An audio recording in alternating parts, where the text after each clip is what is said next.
அன்புமிக்க சகோதரிகளே சகோதரர்களே, உங்கள் அனைவருக்கும் வணக்கம். தொடுதிரை மடிக்கணினி மற்றும் இணையதளம் வாயிலாக போட்டித் தேர்வுகளுக்கு தயாராக வந்திருக்கும் உங்கள் ஒவ்வொருவரையும் அன்போடு வரவேற்கிறேன். இன்றைய இந்த பதிவில் குரூப் 2A மெயின்ஸ்க்கு தேவைப்படுற மாதிரி எக்கனாமி அண்ட் சோஷியல் இஷ்யூஸ் பார்த்துக்கிட்டு இருக்கோம். குறிப்பாக எக்கானமியில் இன்றைக்கி நம்ம தமிழ்நாடு அக்ரி பட்ஜெட் 2025-26 போட்டிருக்காங்க இல்லையா, அதில் இருக்கக்கூடிய கீ ஃபியூச்சர்ஸ் எல்லாமே பார்க்க போகிறோம். அப்போ கரண்ட் அஃபேர்ஸ் ஓரியன்டாகவும் இந்த ஸ்கீம்ஸ் ஓரியன்டாகவும் நம்ம பார்க்க போகிறோம். நியூமரிக்கல் டேட்டாஸ் பொறுத்த வரைக்கும் அது கொஷினில் கேட்குறாங்க. இப்போ static datas okay, but numerical datas நமக்கு தெரிஞ்சிருக்கணும். அப்படி நியூமரிக்கல் டேட்டாஸ் ஓரியன்டாக அதை நம்ம பார்க்க போகிறோம். சரி, ஸோ தமிழ்நாட்டினுடைய அக்ரி பட்ஜெட் முதல்ல எப்போ கொண்டு வந்தாங்க அப்படின்னா 2021 தான் பட்ஜெட்லேருந்து பிரிஞ்சு தனி அக்ரி பட்ஜெட் அப்படின்றத கொண்டு வராங்க. சரிங்களா, 2021 தான் ஃபஸ்ட்டு டைம் தனி அக்ரி பட்ஜெட் கொண்டு வந்தாங்க. ஸோ அப்படி 2025-26க்கான அக்ரி பட்ஜெட் இது எத்தனாவது அப்படின்னா 5th டைம். பாருங்கள், 5 தடவை கன்சிக்யூட்டிவ் அக்ரி பட்ஜெட். ஏன்னா ஒரு சில ஸ்டேட்ஸ் அக்ரி பட்ஜெட் தனியாக கொண்டு வந்து அப்புறம் அதை சக்ஸஸ்ஃபுல் பண்ணாமல் பாதிரி விட்டுருவாங்க. பட் நம்ம 5 தடவை கன்சிக்யூட்டிவாக கொண்டு வந்துட்டோம். சரிங்களா, ஸோ அந்த அக்ரி பட்ஜெட்டில் என்னென்ன விஷயங்கள் சொல்லியிருக்கிறாங்க அப்படிங்கிறத பார்க்க போகிறோம். ஃபஸ்ட் எடுத்தோன்னே ஃபினான்ஷியல் அவுட்லே அண்ட் வெல்ஃபேர், விவசாயிகள் நலனுக்காக என்னென்ன செஞ்சுருக்கிறாங்க.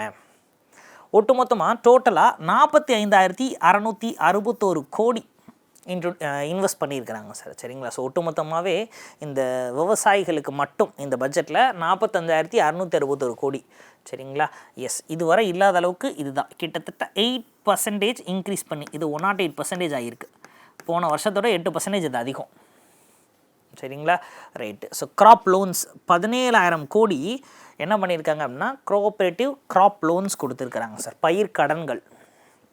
இப்போ விவசாயம் பண்ணுறதுக்கு முன்னாடி அவங்களுக்கு விதைகள் வாங்குறதுக்கு, உரம் வாங்குறதுக்கெல்லாம் காசு வேணும் இல்லையா, அதுக்கு வழக்கமாக விவசாயிகள் என்ன செய்வாங்க அப்படின்னா அவங்கள்ட்ட இருக்கிற நகைகளை கொண்டு போய் வைப்பாங்க, இல்லை உங்கள் இடத்த அடமானம் வைப்பாங்க. அப்படி இல்லாமல் கோஆப்ரேட்டிவ் சொசைட்டிஸ் மூலமாக, கூட்டுறவு வங்கிகள் மூலமாக அரசு கிட்டத்தட்ட 17,000 கோடி பயிர் கடன்களாக கொடுத்துருக்குது. அப்போது 6 மாதம் கழித்து அவங்க விவசாயம் பண்ணி அது மகசூல் எடுத்ததுக்கப்புறம், அறுவடை பண்ணதுக்கப்புறம் வந்து கட்டினா போதும். சரிங்களா, ஸோ அப்படி 17,000 கோடி கூட்டுறவு வங்கிகள் மூலம் பயிர் கடன் கொடுத்துருக்குறாங்க.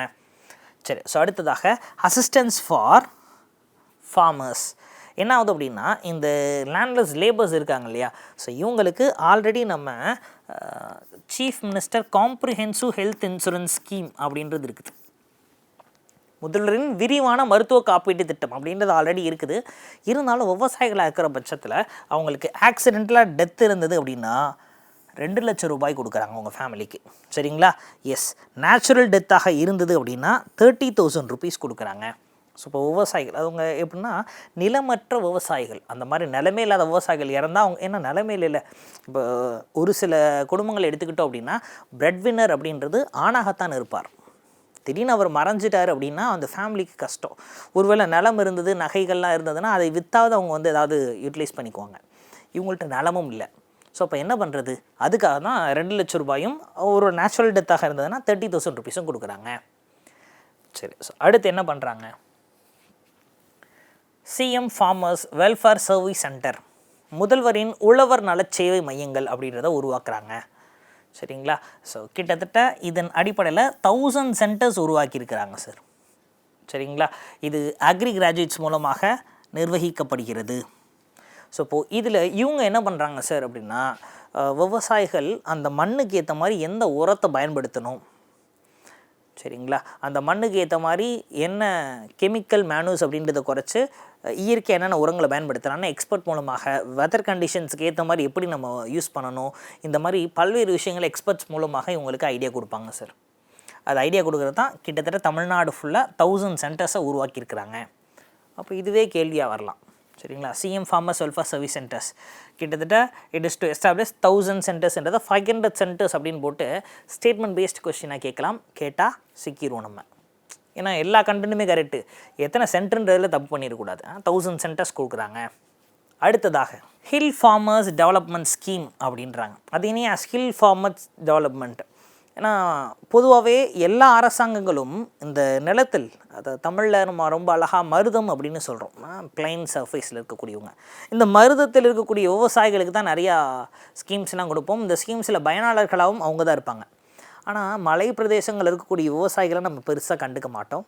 ஸோ அப்படி இல்லாமல் இந்த பட்ஜெட்டில் மலைவாழ் விவசாயிகளுக்காகவும் கிட்டத்தட்ட ஒரு சர்டன் அமௌண்ட் ஒதுக்கியிருக்கிறாங்க சரிங்களா. ஸோ அவங்களுக்கும் அவங்களுடைய டெவலப்மெண்ட்டுக்காக அவங்களுக்கும் கைடன்ஸ் கொடுக்கறதுக்காகவும் இந்த ஹில் ஃபார்மர்ஸ் டெவலப்மெண்ட் ஸ்கீம் அப்படின்றத அலாட் பண்ணியிருக்கிறாங்க சரிங்களா. அடுத்ததாக doctor MS Swaminathan research grant. இது எதுக்கு சார் உருவாக்குறாங்க? அப்போ அக்ரிகல்ச்சரில் இன்னும் புதுசாக இன்னோவேட்டிவாக நிறையா டெக்னிக்ஸ் நம்ம இன்ட்ரடியூஸ் பண்ணணும். ஃபார் அன் எக்ஸாம்பிள் இங்கே பாருங்கள், முன்னாடிலாம் வந்து க்ராப் ரொட்டேஷன் அப்படின்றது இல்லாமல் இருந்தது. இப்போ க்ராப் ரொட்டேஷன் அப்படின்றத நம்ம பண்ண ஆரம்பிச்சிட்டோம் சரிங்களா. அதே மாதிரி ஹார்வெஸ்ட் அப்படின்றது முன்னாடி கஷ்டமாக இருந்தது. ஹார்வெஸ்ட் அறுவடை பண்ணுறது, அப்போது ஹியூமன் லேபர் தேவைப்படுறாங்க. இப்போ விவசாய வேலை தெரிஞ்ச லேபரே கிடைக்க மாட்டேங்கிறாங்க. அப்போ அறுவடை பண்ண கஷ்டமாக இருந்தது. இப்போ என்ன பண்ணிட்டோம், கதிர் அறுக்கிற மிஷின் வந்துடுச்சு. ஸோ அது மாதிரி புதுசாக டெக்னாலஜிஸ் நம்ம ஸ்டூடெண்ட்ஸ் மூலமாக அக்ரி யூனிவர்சிட்டிஸ் மூலமாக உருவாக்கணும். அது உருவாக்குறதுக்காக எம்எஸ் சாமிநாதன் ரிசர்ச் கிராண்ட் அப்படின்றத கொடுத்துருக்குறாங்க. அடுத்ததாக crop specific incentive sugar cane. இந்த சுகர் கேனுக்கு யூனியன் கவர்மெண்ட்டோடைய எஃப்ஆர்பியும் தாண்டி ஒரு மெட்ரிக் டன்னுக்கு 349 ரூபா எக்ஸ்ட்ரா கொடுக்குறாங்க சரிங்களா. எஸ், ஸோ இப்போது கிட்டத்தட்ட ஒரு மெட்ரிக் டன்னுக்கு 3500 ரூபாய் எக்ஸ்ட்ரா கிடைக்குது சரிங்களா. ஸோ இப்போ ஒரு மெட்ரிக் டன்னுக்கு ஊக்கத்தொகை 349 ருபீஸ் கொடுக்குறாங்க சரிங்களா, ஒரு மெட்ரிக் டன்னுக்கு. அப்போது ஒட்டுமொத்தம் அவங்களுக்கு வருஷத்துக்கு 3500 ரூபாய் உங்களுக்கு எக்ஸ்ட்ரா இன்சென்டிவ் மாதிரி கிடைக்கிது. மத்திய அரசை தாண்டிலும் மாநில அரசு இன்சென்டிவ் கொடுக்குற மாதிரி. அடுத்ததாக பேடி, நெல் சரிங்களா. ஸோ கிரேட் ஏ அப்படின்றாங்க. அப்போ நல்ல குவாலிட்டியான நெல்லுக்கு இன்சென்டிவ் கொடுக்குறாங்க. குவிண்டாலுக்கு 130 ரூபா இன்சென்டிவ் கிடைக்குது. அதே மாதிரி கிரேட் 2 அடுத்த கிரேடில் இருக்கக்கூடியதை எம்எஸ்பியை காட்டிலும் குவிண்டாலுக்கு 105 ரூபாய் எக்ஸ்ட்ரா இன்சென்டிவாக கொடுக்குறாங்க.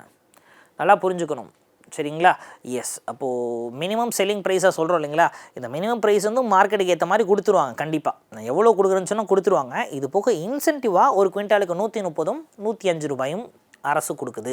அப்போ இதுவும் பட்ஜெட்டில் சொல்லியிருக்கிறாங்க. அடுத்தது ஆல்டர்னேட்டிவ் கிராப்ஸ் சரிங்களா. எஸ், கிட்டத்தட்ட தமிழ்நாடு ஃபுல்லாக 1,00,000 ஏக்கர் விவசாய நிலங்கள் பேடியில் ஆரம்பிச்சு. ஏன் அப்படின்னா தமிழ்நாட்டில் நெல் அதிகமாக பயிரிடுறாங்க. அதுக்கு முக்கிய காரணம் என்னென்னா ஏழை விவசாயிகள், சாப்பாடு தான் முக்கியம் இல்லையா.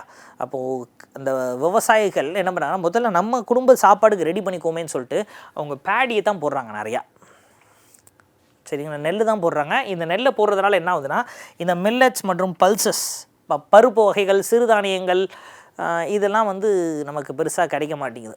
ஸோ அதனால் அரசு என்ன பண்ணுதுன்னா இந்த வருஷத்தில் 1,00,000 ஏக்கர் நெல் போடுறவங்கெல்லாம் இப்போ என்ன போட வைக்கிறாங்க, க்ராப் ரொட்டேஷனில் சிறுதானியங்கள் மற்றும் பருப்புகளை போடுறதுக்கு அரசாங்கம் நிதி ஒதுக்கியிருக்கு. அப்போ அதுக்கு அவங்களுக்கு இன்சென்டிவ் கொடுக்குறாங்க. அடுத்ததாக டெக்னாலஜிக்கலாக டெவலப் ஆகிறதுக்கு இன்டர்நேஷ்னல் ஸ்டடி டூர்ஸ். ஒரு 100 விவசாயிகள், தமிழ்நாட்டினுடைய சிறந்த விவசாயிகள் ஒரு 100 விவசாயிகளை தேர்ந்தெடுத்து ஜப்பான், சைனா, வியட்நாம் போன்ற நாடுகளுக்கு அரசாங்கம் கூட்டிகிட்டு போகுது. அப்போ அவங்களுடைய டெக்னிக்ஸ் எப்படி இருக்குது, அவங்க என்னென்ன விஷயங்கள் புதுசாக பண்ணுறாங்க அதெல்லாம் தெரிஞ்சுக்கிற மாதிரி டூர் ஒன்று கூட்டிகிட்டு போகிறாங்க சார் சரிங்களா. இவங்க அங்கே போய் ஃபீல்டு ஒர்க் மாதிரி அங்கே போய் கற்றுக்க போகிறாங்க.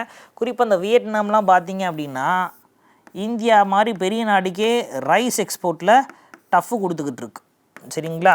அப்போ ரைஸ் எக்ஸ்போர்ட்டில் நமக்கே டஃப்பு கொடுக்குற நாடு எது அப்படின்னா வியட்நாம் தான். ஸோ இப்போ இந்த வியட்நாம், சைனா, ஜப்பான் மாதிரி நாடுகளுக்கு இங்கே இருக்க விவசாயிகளை அரசு ஸ்பான்சர் பண்ணி கூட்டிகிட்டு போகுது. அங்கே போய் புதுசாக டெக்னிக்ஸ், ட்ரிக்ஸ்லாம் கற்றுக்கங்க அப்படின்னு சொல்லி அனுப்பிச்சி வைக்கிது. அடுத்ததாக ஜிஐ டேக்கிங்.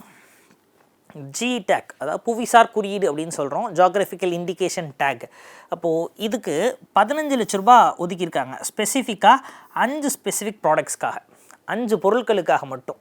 இந்த ஜிஐ டேக்னால் என்ன நமக்கு லாபம்? அப்போ ஜிஐ டேக்னால் என்ன ஆகுது அப்படின்னா மார்க்கெட்டில் நமக்கான டிமாண்ட், அப்போ மார்க்கெட்டில் இதுக்கு டிமாண்ட் வர ஆரம்பிக்கும் ஒன்று சரிங்களா. ஸோ ஒரிஜினல் ப்ராடக்ட்ஸ் கிடைக்க ஆரம்பிக்கும். அப்போது எது ஒரிஜினல் ப்ராடக்ட்டோ அந்த ப்ராடக்ட்டு கிடைக்க ஆரம்பிச்சிடும். ஸோ அதுதான் ஜிஇ டேக். அப்போ ஜிஇ டேக்னால் என்ன ஆகுதுன்னா வருவாய் கூடும். எந்தெந்த பொருட்களுக்கெல்லாம் ஜிஇ டேக் இருக்கோ அதுக்கு வருவாய் கூடும். அது ஒரு 5 பொருட்களுக்கு ஜிஇ டேக் மட்டும் 15 லட்சம் கொடுத்துருக்காங்க. ஒரு பொருளுக்கு 5 லட்சம் ரூபாய் அப்படின்ற கணக்கில் கொடுத்துருக்குறாங்க.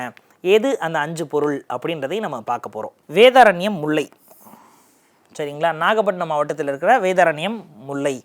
அடுத்து திண்டுக்கல் மாவட்டம் நத்தத்தில் இருக்கக்கூடிய புலி, நத்தம் புலி. சரிங்களா. அடுத்து தூத்துக்குடி மாவட்டத்தில் இருக்கக்கூடிய உடன்குடி கருப்பட்டி. சென்னை ஃபுல்லாக ரொம்ப ஃபேமஸ் ஆயிடுச்சு.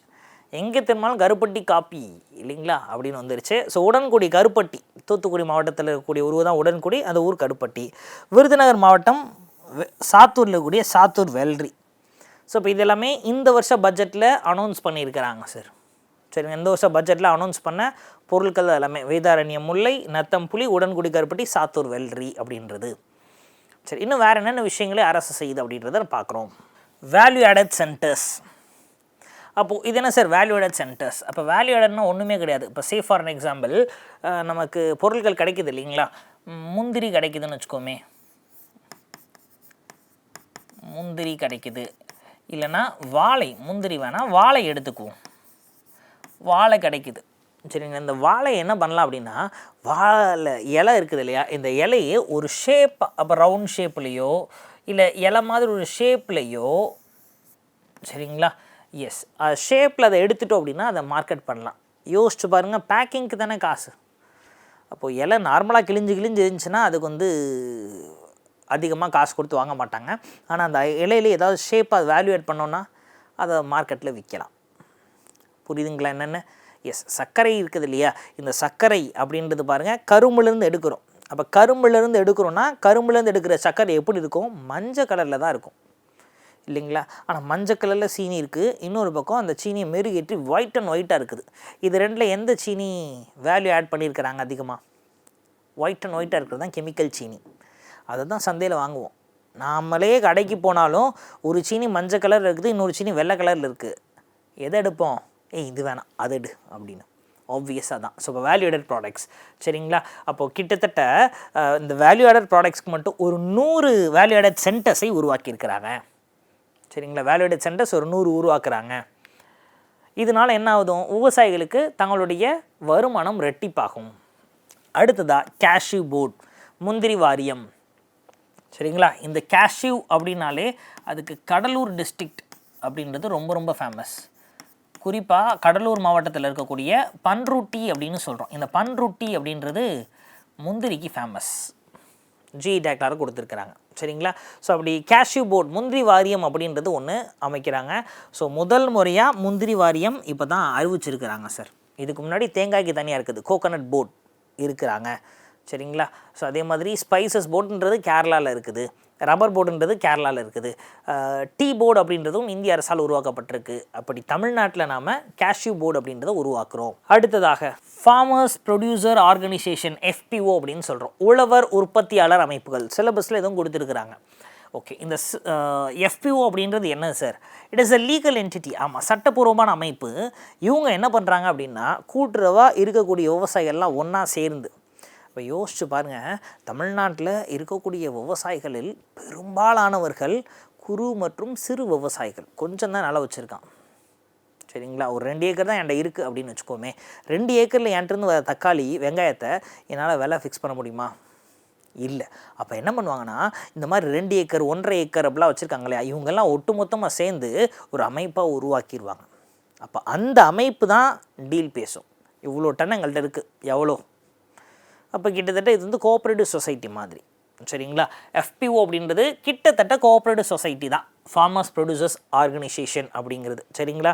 எஸ், இதில் 93% ஆஃப் ஃபார்மர்ஸ் எல்லாருமே குறு மற்றும் சிறு விவசாயிகள் தான். அதனால இந்த FPOs என்ன பண்ணுதுன்னா, இவங்களுடைய வருவாயை ரெட்டிப்பாக்குது. குறிப்பாக ரொம்ப பாசிட்டிவான கோஆப்ரேட்டிவ் சொசைட்டி மூலமாக இயங்கக்கூடிய ஆவின் அப்படின்றத நம்ம சொல்லலாம். பால்வளத்துறை அப்படின்றது ஆவின் அப்படின்றத ரன் பண்ணுது. ஒரு ப்ராஃபிட்டபுளாக இருக்கக்கூடிய ஒரு ஆர்கனைசேஷன் தான் அந்த ஆவின் அப்படின்றது. சரிங்களா. ஸோ இதே மாதிரி கர்நாடக அரசு நந்தினி அப்படின்னு ரன் பண்ணுறாங்க.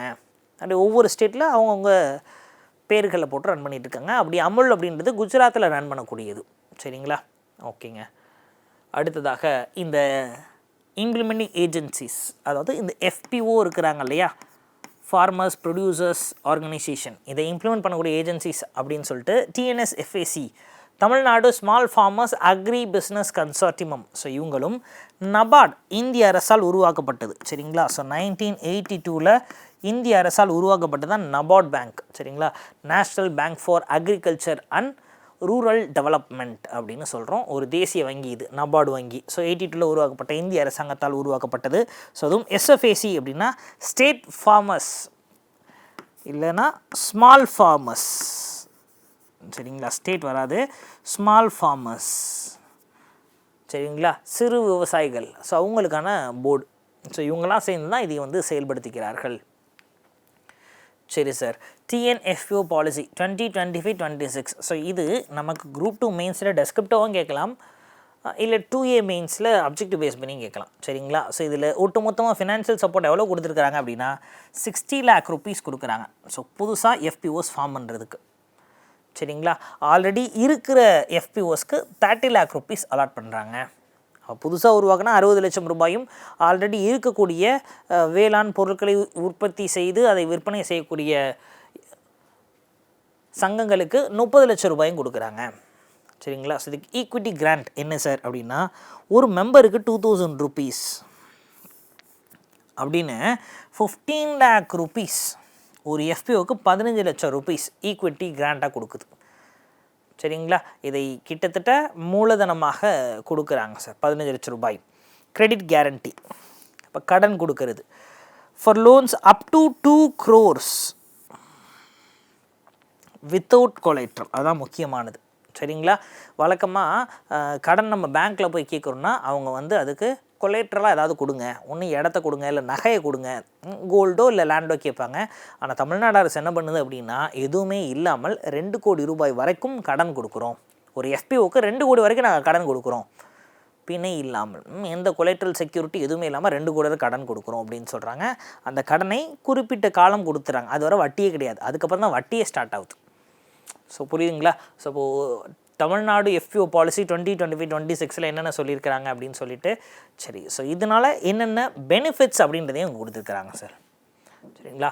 பல்க் ப்ரொக்யூர்மெண்ட் ஆஃப் இன்புட்ஸ், அதாவது சீட்ஸ் அண்ட் ஃபெர்டிலைசர்ஸ். சரிங்களா. ஸோ ஒட்டு மொத்தமாக, ஏன்னா அரசாங்கம் லோன் கொடுக்கறதுனால யோசிச்சு பாருங்கள், சின்ன சின்ன விவசாயிகள் இருப்பாங்க. அப்போ விவசாயிகள்லாம் தனித்தனியாக போய் கேட்கட்டோன்னு வச்சுக்கோங்க. இப்போது எடுத்துக்காட்டாக விதை இருக்குது, ஒரு 10 கிலோ விதை மட்டும் கொடுங்க அப்படின்னா கிலோ 100 ரூபாப்பா, 10 கிலோனா 1000 ரூபா அப்படின்றாங்க. நான் கம்மியாக சொல்கிறேன், கிலோ 3000 ரூபா, 10 கிலோனா 30,000 அப்படின்னு சொல்கிறாங்க. இப்போ என்ன மாதிரி ஒரு 15-20 விவசாயிகள் ஒட்டு மொத்தமாக சேர்றோம். அப்போ எனக்கு 10 கிலோன்ற மாதிரி ஒருத்தவங்க 15 கிலோ 20 கிலோன்னு இருக்குது. ஒட்டு மொத்தமாக கணக்கு பண்ணி பார்த்தா ஒரு 300 கிலோ வேணும். சரிங்களா. ஒரு கிலோ 3000ன்னு சொன்னாங்கல்ல, இப்போ எனக்கு தேவைப்படுறதே 300 கிலோ. இப்போ மொத்தமாக இந்த எஃபிஓலேருந்து போய் கொள்முதல் பண்ணுறப்ப, எப்பா மொத்தமாக ஒரு 300 கிலோ தேவைப்படுது, கிலோ எவ்வளவு அப்படின்னா 300 கிலோன்னு கேட்குறப்ப பெரிய கஸ்டமரு. அப்போ அவரோட என்ன சொல்லுவார், 300 கிலோவா, ஸ்டாக்லாம் இருக்குது, கிலோ 3000 போட்டுக்கிட்டு இருக்கேன், நீங்கள் ஒட்டு மொத்தமாக கேட்குறனா 2500ன்னு போட்டுக்கலாம் அப்படின்வார். நாம் உடனே என்ன சொல்லுவோம், 2500 300 கிலோ ஒரே பேமெண்ட்டாக கொடுத்துட்றேன், 2000ன்னு போடு அப்படின்னு சொல்லுவோம். புரியுதா என்னென்ன? அப்போ யோசிச்சு பாருங்கள். அது கடைசியில் அவர் ஒத்துக்குவார், ஏன்னா பெரிய ஆர்டர் இல்லையா. ஓகேங்க, கிலோ 2000 போட்டுறேன்னு போடுறாரு. இப்போ யோசிச்சு பாருங்கள், ஒரு கிலோவிற்கு 1000 ரூபாய் சின்ன விவசாயிக்கு சேவ் ஆகுது. ஸோ புரியுதுங்களா. அப்போ ஒட்டு மொத்தமாக இவங்க போய் லார்ஜ் ப்ரொக்யூர்மெண்ட் வாங்கணும் அப்படின்றதுக்காக அரசாங்கம் லோன் கொடுக்குது. சரிங்களா. ஸோ அதனால் அவங்க பயனடைகிறார்கள். ஸோ இதுக்கப்புறம் என்ன ஆகுது சார், ஷேர்டு மிஷினரி. ஆமாம், லோன் கொடுக்கறதுனால இந்த கதிர் அறுக்கிற மிஷினு, மற்ற ஜேசிபி இயந்திரங்கள் போன்ற மிஷின்ஸ் எல்லாமே ஷேர் பண்ணிக்கலாம்.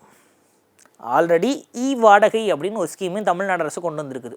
அந்த இ வாடகை அப்படின்றது என்னென்னா, ஒரு அப்ளிகேஷன், அந்த அப்ளிகேஷனில் நமக்கு எந்த தேதியில் எந்த இடத்துல ஜேசிபி வேணும், இல்லை கதிர் அறுக்கிற மிஷின் வேணும், ஸோ மிஷினரிஸ் விவசாயிக்கு தேவைப்படுற மாதிரி இருக்குது இல்லையா, அது என்ன வேணுமோ அதை நம்ம புக் பண்ணிக்கலாம். இ வாடகை அப்படின்னு ஆன்லைன்லேயே பே பண்ணிக்கலாம். கம்மியான ரேட்டு தான் கேட்குறாங்க. அக்ரிகல்ச்சர் இன்ஜினியரிங் டிபார்ட்மெண்ட் இதோட நோடல் ஏஜென்சியாக இருந்து ஒர்க் பண்ணிகிட்ருக்குறாங்க. அப்போதே இது தனியார் முதலாளிகிட்ட போய் ஜேசிபி வாடகை கொடுங்க அப்படின்னா 1 மணி நேரத்துக்கு 4000 ரூபா 5000 ரூபா அப்படின்னு கேட்பாங்க. அப்போ அரசு மானியத்தில் கொடுத்துக்கிட்டு இருக்குது, ஆல்ரெடி அப்படி இருக்குது. ஸோ அதே மாதிரி ஈவன் ஒரு 100 விவசாயிகள் ஒட்டுமொத்தமாக இருந்து எஃபிஓவில் இருக்காங்கன்னா எல்லாருமே ஷேர் பண்ணி கூட, ஏன்னா லோன் கொடுக்குது இல்லையா, ஷேர் பண்ணி கூட ஒரு மிஷினரி வாங்கிடலாம். இதனாலே அவங்களுக்கு காசு குறையும். சரிங்களா? எஸ், ப்ராசஸிங் ஃபீ, பேக்கேஜிங் ஃபீ எல்லாமே உங்களுக்கு குறையும். மார்க்கெட்டோட டைரக்ட் லிங்கேஜ் கிடைக்கும். அப்போ தனியாக நான் ஒரு ஆள் போய் விற்றனா 2 ஏக்கர்லேருந்து வரக்கூடியது தான் போய் விற்க முடியும். இப்போ 15-20 விவசாயிகள் மொத்தமாக சேர்த்துனா அப்போது ஒரு 40-50 ஏக்கரில் இருக்கக்கூடிய பொருட்களை கொண்டு போய் விற்போம். அப்போது டைரெக்டாகவே சந்தையில் நமக்கு லிங்க் கிடைக்கும், ரேட் நம்ம வைக்கிறதாக இருக்கும். ஸோ இப்போ இதெல்லாமே எஃபிஓ பாலிசியில் நமக்கு கண்டிப்பாக தெரிஞ்சிருக்க வேண்டிய விஷயங்கள். சரிங்களா? ரைட்டுங்க. ஸோ இப்போ எஃபிஓ பாலிசி பொறுத்த வரைக்கும் கரண்ட் அஃபேர்ஸில் குறிப்பாக பட்ஜெட்டில் என்ன சொல்லியிருக்காங்கன்றதை நமக்கு தெரிஞ்சுக்கணும். அடுத்த டாப்பிக்காக நமக்கு அக்ரிகல்ச்சரல் மார்க்கெட்டிங் இன் தமிழ்நாடு சிலபஸில் கொடுத்துருக்குறாங்க. அப்போ தமிழ்நாட்டின் வேளாண் சந்தைப்படுத்துதல். சரிங்களா? எஸ், அப்போ அக்ரிகல்ச்சர் மார்க்கெட்டிங் அப்படின்றத பண்ணுறது யார் அப்படின்னா, Tamil Nadu agricultural produce marketing act 1987 அடிப்படையில் இதை ஒரு வாரியம் செஞ்சுக்கிட்டு இருக்கிறாங்க. சரிங்களா? ஸோ இப்போ 1987 கொண்டு வந்த தமிழ்நாடு வேளாண் விளைபொருள் சந்தைப்படுத்துதல் ஒழுங்குமுறை சட்டத்தின் அடிப்படையில் தான் இது நடந்துக்கிட்டு இருக்குது. சரி, ஸோ இப்போது இங்கே மட்டும் எவ்வளோ ரெகுலேட்டடான மார்க்கெட் இருக்குது அப்படின்னா 284 மார்க்கெட்ஸ் இருக்குது. சரிங்களா? எஸ், இதில் 1% தான் மார்க்கெட் ஃபீ, இது ட்ரேடர்ஸ் கிட்டேருந்து வசூல் பண்ணுறாங்க. சரிங்களா? ரைட்டுங்க. ஸோ இப்போ இந்த ஒழுங்குமுறை விற்பனை கூடங்கள் தமிழ்நாட்டில் மட்டும் இருக்கிற 38 மாவட்டங்களில் 284 இடங்களில் இருக்குது. சரிங்களா? ஒட்டுமொத்தமாக சந்தை கட்டணத்துலேருந்து 1% தான் வியாபாரிகள்கிட்ட வசூல் பண்ணுறாங்க. இங்கே போய் இந்த விற்பனை கூடங்களில் போய் விவசாயிகள் யூஸ் பண்ணிக்கலாம். சரிங்களா? சந்தை விலையோட உள்ள ரொம்ப ரொம்ப கம்மியான பட்ஜெட்டில் தான் கொடுத்துருக்குறாங்க. உழவர் சந்தை. இந்த உழவர் சந்தை அப்படின்றது 1998-99களில் மதுரையில் வைத்து உருவாக்கப்படுகிறது. சரிங்களா? ஸோ 98-99 உழவர் சந்தை உருவாக்கப்படுகிறது. 186 மார்க்கெட்ஸ். சரிங்களா? இங்கே என்ன பண்ணுறாங்கன்னா பேரே உழவர் சந்தை. அப்போ இந்த இடைத்தரகர்களுக்கு வேலையே இல்லை. உழவர் சந்தையில் கார்டு போட்டிருக்கணும், உழவராக இருந்தால் கார்டு கொடுப்பாங்க. அப்போ நம்ம நேரடியாகவே நம்ம தோட்டத்தில் விளையக்கூடிய காய்கறிகளை உழவர் சந்தையிலேருந்து விற்பனை செஞ்சுக்கலாம். கிட்டத்தட்ட இது எப்போ உருவாக்கப்பட்டதுன்னா 98லேயே உருவாக்கப்பட்டது. சரிங்களா? எஸ், ஸோ அதுலேயுமே பார்த்தீங்கன்னா எஸ் கோல்டு ஸ்டோரேஜ், ஏன்னா இது இந்தியா ஃபுல்லாகவே மிகப்பெரிய ட்ராபேக்காக இருக்குது.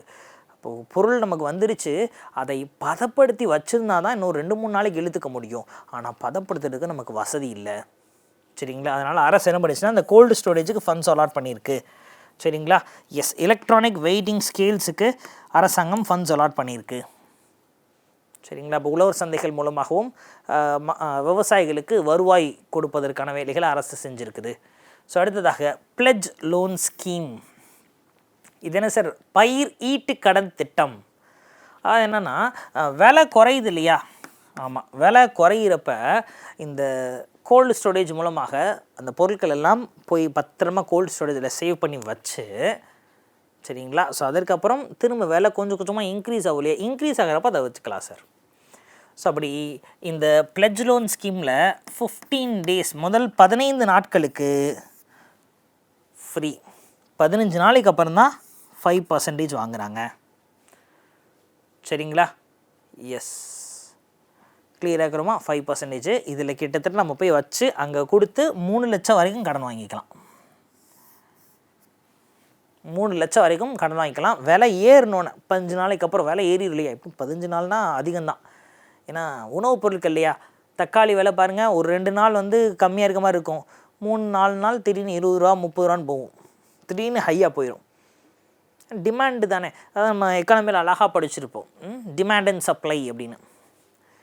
சப்ளை அதிகமாக இருந்ததுன்னா விலை குறையும் இல்லைங்களா? சப்ளை கொஞ்சமாக இருந்ததுன்னா விலை ஏறும். சரிங்களா? ஓகேங்க.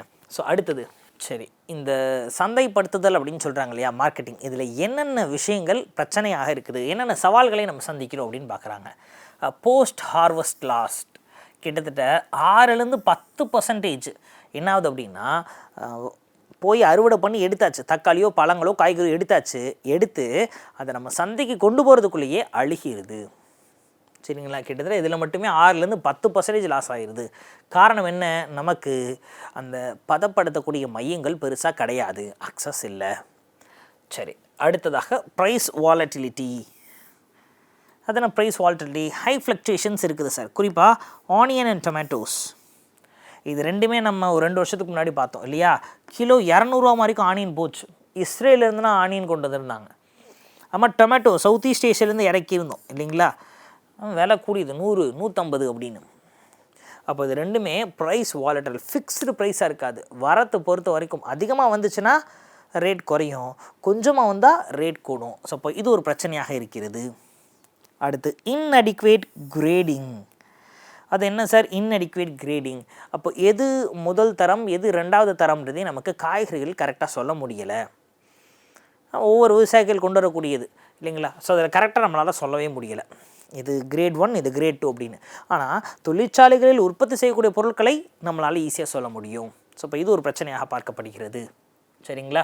எஸ். ஸோ இப்போது இது எல்லாத்தையும் ஃபேஸ் பண்ணுறதுக்கு தான் பாருங்கள், இது எல்லாத்தையும் ஃபேஸ் பண்ணுறது தான் நம்ம என்ன பண்ணி வச்சுருக்கிறோம், ஃபுல்லாகவே FPO அப்படின்றத கொண்டு வந்து FPO பாலிசியில் இது 3க்குமே நம்ம அட்ரஸ் பண்ணியிருக்கோமா? கோல்டு ஸ்டோரேஜ் வச்சுக்க கொடுத்துட்டோம். ப்ரைஸ் வாலட்டலாக இருக்கா, சேமிப்பு கடங்களை வச்சுக்கோங்க, 15 நாளைக்கு ஃப்ரீ அப்படின்னு அதையும் கொடுத்துருக்குறோம். அதே மாதிரி இன்அடிக்குவேட் கிரேடிங்காக தான் அரசாங்கம் கிரேட் பண்ணி பிரித்து ரைஸ்க்கெலாம் கொடுத்தோம் இல்லைங்களா? ஃபஸ்ட்டு கிரேட்னா 130 rupees இன்சென்டிவ், அடுத்த கிரேட்னா 105 ரூபாய் இன்சென்டிவ். அப்போது இந்த சவால்கள் எல்லாம் சமாளிக்கிறதுக்கு தான் FPO பாலிசி 2025-26 வந்திருக்குது. அடுத்ததாக ஆன்லைன் அண்ட் மாடர்ன் மார்க்கெட்டிங் என்னென்ன பண்ணுறோம் அப்படின்னு பார்க்குறோம். ஈனாம் அப்படின்றது மத்திய அரசு கொண்டு வந்தது. சரிங்களா? எஸ், டிஜிட்டல் இந்தியாவின் மூலமாக கொண்டு வரப்பட்ட ஒன்று. கிட்டத்தட்ட இது ஈனாம் மூலமாக தமிழ்நாட்டில் மட்டும் 3.9 லட்சம் சரிங்களா? ஸோ பொருட்களை 2026க்குள்ளே ஈனாம் மூலமாக சேல் பண்ணணும் அப்படின்றதுக்கு டார்கெட் வச்சுருக்குறோம். சரிங்களா? ரைட்டுங்க. ஸோ அடுத்தது வேல்யூ அடிஷன் சென்டர்ஸ். இது ஆல்ரெடி நம்ம பார்த்துட்டோம். 100 வேல்யூ அடிஷன் சென்டர்ஸை தமிழ்நாடு அரசு உருவாக்கியிருக்குது. சரிங்களா? ஸோ 100 வேல்யூ அடிஷன் சென்டர்ஸை இந்த பட்ஜெட்டில் உருவாக்கியிருந்தாங்க, அனௌன்ஸ் பண்ணியிருந்தாங்க. சரி, ஸோ அடுத்து GE டேக்டு. தமிழ்நாட்டில் எந்தெந்த பொருட்களுக்கு GE டேக்ஸ் இருக்குது? போன வருஷம் இதை கொஸ்டினாக மேட்ச் த ஃபாலோயிங்கில் கேட்டிருந்தாங்க, இந்த வருஷமும் கேட்க வாய்ப்பு இருக்குது. ஸோ இப்போ என்னென்ன பொருட்கள் இருக்குது அப்படின்றத பாருங்கள். மதுரை மல்லி.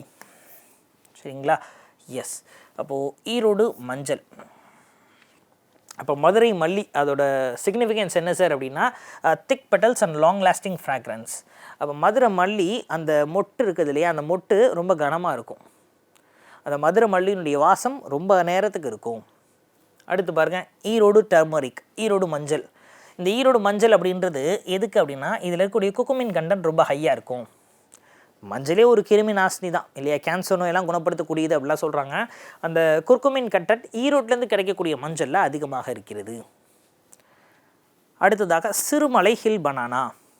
அப்போ சிறுமலை மலை வாழை அப்படின்னு சொல்கிறோம். சிறுமலை அப்படின்றது திண்டுக்கல்லில் இருக்கக்கூடிய ஒரு மலைத்தொடர். சரிங்களா? எஸ், அதாவது குழந்தைகள் இருக்காங்க இல்லையா, இந்த குழந்தைகளுக்கெல்லாம் செவ்வாழை நல்லதுன்னு சொல்கிறோம். ஹீமோகுளோபின் இன்க்ரீஸ் பண்ணணும். 6 மாதத்திலிருந்து 1 வயது இருக்கக்கூடிய குழந்தைகள், அது 6ன்னு கூட சொல்லக்கூடாது, 8 மாதத்திலேருந்து 1 வயது இருக்கக்கூடிய குழந்தைகளுக்கு இந்த செவ்வாழையோ ரஸ்தாளி, நாட்டு வாழை, பச்சை வாழை இதெல்லாம் கொடுத்தா சளி பிடிக்கும். அப்போ அந்த குழந்தைகளுக்கு மெடிசன் வேல்யூ இருக்கணும், பழங்கள் கொடுத்து ஊட்டணும் அப்படின்னா இந்த சிறுமலை மலைவாழையை தான் கொடுக்க சொல்லுவாங்க. சரிங்களா? எஸ், அந்த மலைவாழை ரொம்ப சின்னதாக இருக்கும், பட் அதில் நிறைய மெடிசன் வேல்யூஸ் இருக்குது. சரிங்களா? அந்த டேஸ்ட்டுமே ரொம்ப யூனிக்காக இருக்கக்கூடிய ஒரு டேஸ்ட்டு. அடுத்ததாக விருப்பக்ஷி ஹில் பனானா.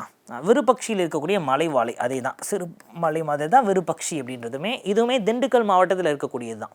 சரிங்களா? ஸோ பழனி மலை அடிவாரத்தில் இருக்கக்கூடியது, ரெண்டுமே ஒன்று தான் கிட்டத்தட்ட, விருப்பக்ஷியும் சரி சிறுமலையும் சரி. அடுத்ததாக கொடைக்கானல் மலைப்பூண்டு. சரிங்களா? இந்த கொடைக்கானல் மலைப்பூண்டு ஹை ஆன்டி ஆக்சிடென்ட்டாகவும் மெடிசினல் ப்ராப்பர்ட்டிஸ்க்கும் யூஸ் பண்ணப்படுகிறது.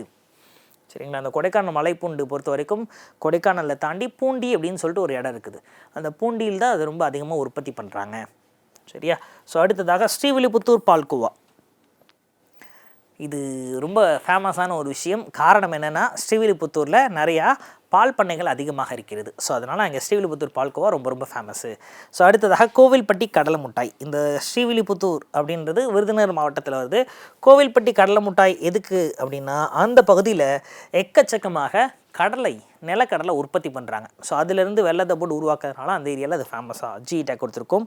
மணப்பாறை முறுக்கு, இது திண்டுக்கல் மாவட்டத்தில் இருக்கக்கூடிய ஒன்று. ஸோ அந்த கிரன்ச்சுக்கும் டேஸ்ட்டுக்கும் அரிசி மாவில் செய்யப்பட்ட மணப்பாறை முறுக்கு அப்படின்றதுக்கு ஜிஇ டேக் கொடுத்துருக்காங்க. கம்பம் பன்னீர் திராட்சை, சரிங்களா? எஸ். ஸோ இது எதுக்கு சார் அப்படின்னா, ரொம்ப ஃபாஸ்ட்டாக க்ரோ ஆயிடுது. இதோட ஜூஸி, அந்த பல்பி அப்படின்னு சொல்லுவோம் இல்லைங்களா, அந்த பல்பி ஜூஸி கண்டென்ட் கம்பம் பன்னீர் திராட்சையில் அதிகமாக இருக்கிறது. ஸோ அடுத்து சோழவந்தான் வெற்றிலை அப்படின்றாங்க. மதுரை மாவட்டத்தில் இருக்குது. மதுரையிலேருந்து கிட்டத்தட்ட ஒரு 15 கிலோமீட்டரு. சோழவந்தான் வெற்றிலைக்கும் மெடிசினல் கண்டென்ட் நிறையாவே இருக்கிறதாக சொல்லப்படுகிறது. குறிப்பாக தமிழ்நாட்டினுடைய தமிழர் பாரம்பரியத்தில் வெற்றிலையினுடைய பங்கு ரொம்ப அதிகம் இல்லைங்களா? எந்த நல்ல காரியம் தான் வெத்தலை பாக்கு தட்டில் இருக்கும். ஸோ அப்படி சோழவந்தான் வெற்றிலை சொல்கிறாங்க. அதே மாதிரி ஆத்தூர் வெற்றிலை, சரிங்களா? ஸோ இந்த ஆத்தூர் அப்படின்றது தூத்துக்குடி மாவட்டத்தில் இருக்கக்கூடிய ஊர். இந்த ஆத்தூர் வெற்றிலையும் சவுத் ஃபுல்லாக ஃபேமஸ்ஸு. ஸோ இதெல்லாமே நமக்கு ஆல்ரெடி ஜிஇ டேக் ரொம்ப சமீபத்தில் கொடுக்கப்பட்ட பொருட்களாக இருக்கிறது, சரிங்களா?